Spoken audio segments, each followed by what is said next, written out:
Selamat jalan Ustadz bersama teman-teman dari UJ, di mana kita mencoba untuk memberikan kenangan-kenangan tentang UJ kepada pemirsa di rumah. Tapi memang keseharian dari UJ ini seperti apa ya, Mit? Tadi seperti bilang sempat cerita sama saya. Family man, benar. Ibu Anda tadi bilang family man. Karena Kan? aku ngerasain banget ketika kita berkegiatan ya. Kita kegiatannya di dalam bersyair ya. Saat itu misalnya Ustadz ceramah, biasanya sebelum ceramah mungkin Fatimah waktu itu kita nyanyi lagu religi saat itu. Yang selalu aku ingat dari UJ, begitu begitu ribetnya pasti kita kalau udah berangkat pasti jomoah banyak segala macem. Kadang saking dia family man-nya, kadang harus ada kesempatan di mana ini kita rame-rame bawa anak. Jadi kadang-kadang anak pun UJ selalu menyertakan. Jadi Mbak Pipi kadang-kadang akhirnya aku jadi merasa nyaman bahwa oh ternyata dalam berkegiatan ini pun kita bisa melibatkan anak kapan dan dimanapun.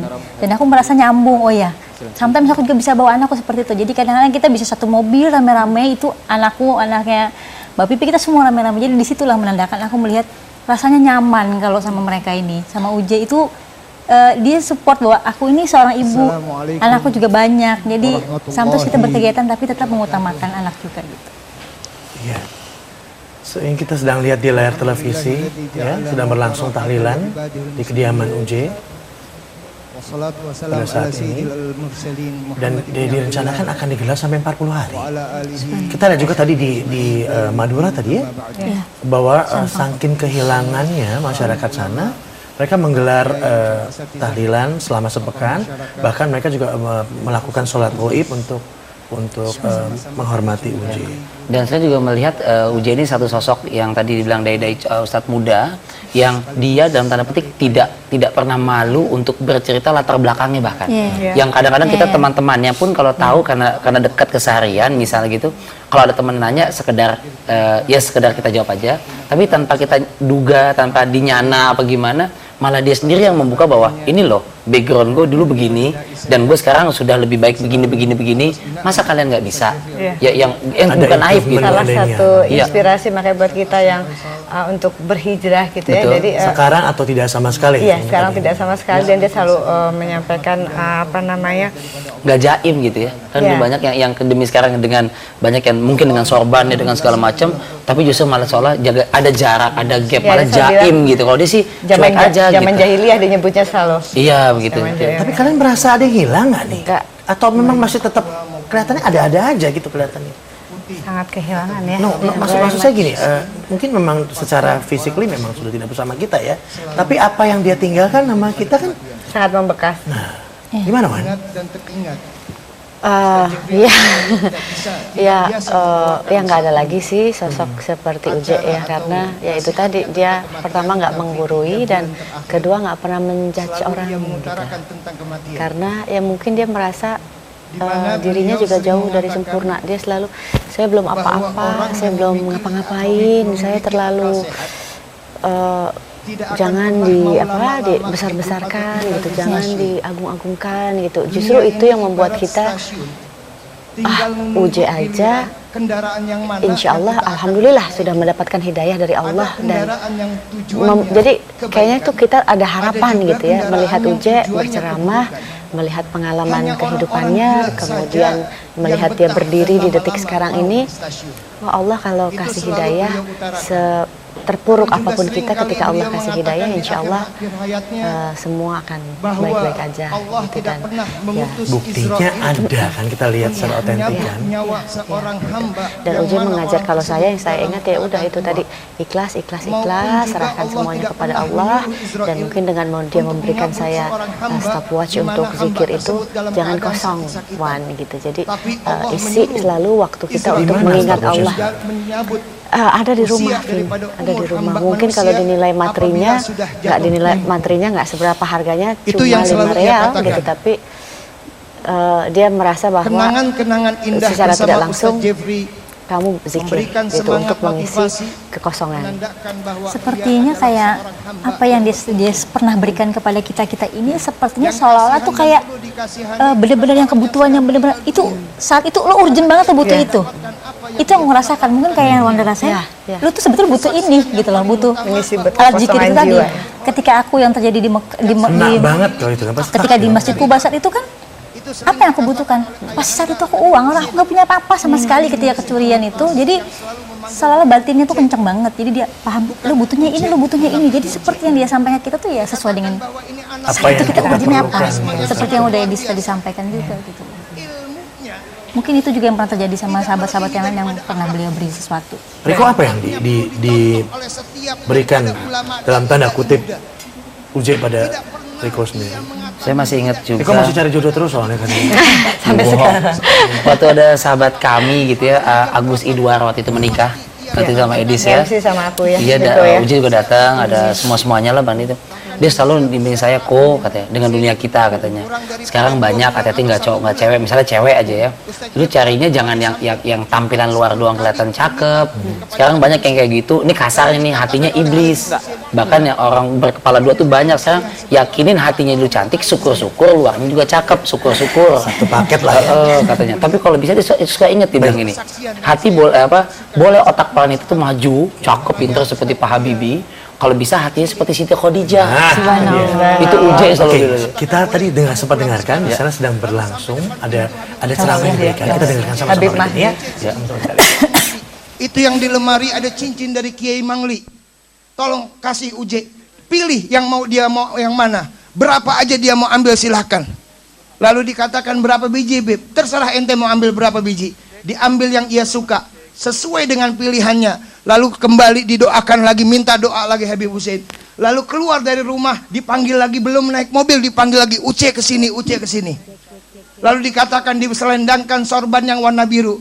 Anak-anak dan teman-teman sahabat Dai Center menanya, kenapa kok sorbannya warna biru? Karena Ustadz Jeffrey ini adalah pimpinan daripada kalian dan tempatnya adalah di Arsy. Itu kesaksian yang saya ketahui. Beliau mempunyai karisma yang sangat luar biasa, mempunyai akhlak yang sangat luar biasa, telah menghidupkan rumahnya sebagai raudhah min riyadhil jannah.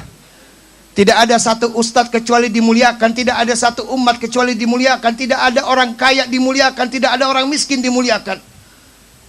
Saya banyak kali berjalan bersama beliau. Mungkin aneh tapi nyata.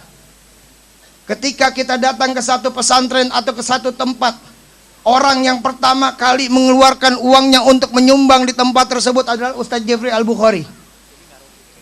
Tanpa diminta, tanpa disuruh, tanpa ada teguran, tapi ia langsung mengeluarkan dompetnya. Dia sumbang apa yang ia miliki yang ada di dalam dompet. Kadang-kadang ketika mau bayar bensin dia sudah tidak punya uang. Kenapa? Karena uangnya disumbangkan semua untuk pesantren.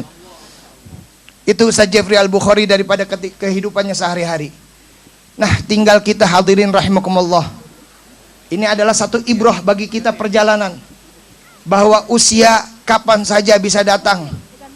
Beliau telah diberikan tanda-tanda oleh Allah Subhanahu wa ta'ala. Beliau diberikan keajaiban oleh Allah Subhanahu wa ta'ala yang tidak setiap manusia memiliki keajaiban-keajaiban yang seperti itu. Beliau sudah tahu kapan waktunya ia harus kembali menghadap Allah Subhanahu wa ta'ala. Padahal tidak ada satu manusia yang pernah Allah beritahu, tapi Allah memberikan isyarat kepada akhina fillah Ustadz Jeffrey Al-Bukhari ini, almarhum al-maghfurlah. Tanda-tanda keajaiban-keajaiban yang sangat luar biasa. Itu diawali, didasari dengan husnun niyah, niat baik yang ada di dalam dirinya. Tidak suka pertikaian, tidak suka membicarakan orang lain, tidak suka membenci orang. Apabila ia sedih melihat sesuatu yang buruk, maka ia akan mengkoreksi dirinya, lalu mendekati orang tersebut dan diajak bicara baik-baik. Sesama dai muda, saya mungkin yang paling dikatakan paling keras. Beliau itu suka bilang begini sama saya, Beb, jangan terlalu keras. Kenapa, Beb? Saya bilang ini kalau sama teman-teman gak keras susah juga. Dia bilang kita deketin aja yuk. Bagaimana caranya tempat ini menjadi saksi berapa dai-dai yang pernah ditolong sama beliau. Tempat ini juga menjadi saksi berapa dia menyelamatkan orang-orang. Tempat ini juga menjadi saksi yang ada di depan kita ini, bahwa Dia telah menyatukan antara orang-orang yang tadinya mungkin ada selisih paham. Kalau seandainya ada yang tidak suka, maka ia akan bicarakan walaupun di tengah malam kepada saya.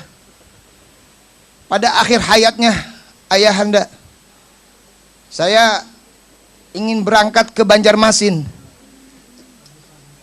Pernah sekali waktu saya dikasih baju sama beliau, ingin berangkat ke Banjarmasin. Saya ingin pakai itu baju. Kata istri saya, kenapa sih kok pakai hitam-hitam di Banjar, kan panas. Saya taruh lagi itu baju. Istri saya mengatakan, itu pakaian udah siap. Dalam hati kecilnya dia, jangan berangkatlah. Jangan berangkat. Saya bilang, kok kayaknya pasrah banget, saya mau berangkat, kali ini kok nggak ada muka ceria. Ternyata di dalam hatinya jangan berangkat. Setiba saya di Banjarmasin gelisah. Sampai jam 2 malam tahu-tahu ada telepon dari sahabat-sahabat bahwa Ustadz Jeffrey Al-Bukhari telah pergi, meninggalkan kita. Kaget, terkejut, sedih, panik. Tapi ternyata Ustadz Jeffrey mengeluarkan keramat yang terakhirnya kepada saya. Banyak kekurangan daripada beliau, tapi kelebihannya dibuktikan oleh beliau bertubi-tubi kepada saya. Kembali saya ke kota Banjarmasin mencari tiket. Yang ekonomi penuh, yang bisnis penuh. Akan ada pesawat nanti katanya jam 7 malam. Kalau jam 7 buat apa saya pulang? Saya nangis merengek-merengek untuk bisa beli tiket. Lalu dikatakan tidak bisa kecuali jam 7 malam. Itu juga masih atas nama orang lain. Kalau memang mau, silahkan. Ada di samping saya ngurusin tiket, ternyata saya diberikan tiket oleh dia gratis, cuma-cuma.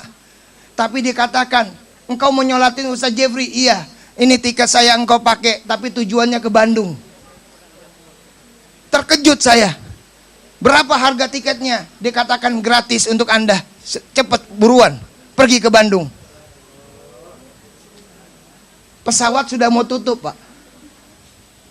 Saya naik ke dalam pesawat, sampai di Bandung, ternyata sudah ada 3 mobil menjemput saya. Salah satunya orang yang tadi ngasih tiket, telah memberikan sewaannya untuk sampai ke tempat makamnya Ustadz Jeffrey Al-Bukhari. Dijemput saya, diantarkan 3 mobil, nunggu untuk menjemput. Saya tanya, berapa ini sewaannya? Sudah dibayar juga. Keajaiban yang terakhir adalah yang saya dapatkan. Sepanjang jalan saya katakan, Ustadz Jeffrey, memang saya mungkin tidak sempat menyolati Anda, tapi tolong kasih waktu saya yang terakhir bisa ketemu sama Anda. Jangan engkau tinggalin saya. Jalanan macet luar biasa. Hati saya udah gelisah. Langsung dari Bandung pergi ke kuburan. Sampai di kuburan ternyata jenazah sudah lama di dalam kuburan. Saya mau masuk, orang-orang mengatakan percuma Bib, itu juga mungkin sudah dikubur. Tapi saya dengan niat pengen ketemu, masuk ke dalam, penuh orang. Ternyata dikasih jalan sampai di depan kuburan. Dan alhamdulillah saya bisa berkomunikasi kepada beliau, minta keredoannya, minta maafnya atas segala kekurangan yang pernah saya lakukan selama umur hidup saya. Baru papan untuk kuburan datang. Dan alhamdulillah Allah memberikan kesempatan. Subhanallah lah ya. Tadi apa yang dikatakan oleh Pak Habib Mahdi Alatas tadi ya, bahwa memang lihat sampai sedemikian rupanya pertolongan dimudahkan semua untuk bisa takziah dan datang ke Habib Mahdi Alatas ini salah satu sahabat dekat UJ. Jadi sering sekali ngisi tablik akbar, ngisi ceramah di mana-mana. Jadi kedekatannya sangat dekat sekali. Oke, kita break dulu sejenak dan kita akan kembali sesaat lagi.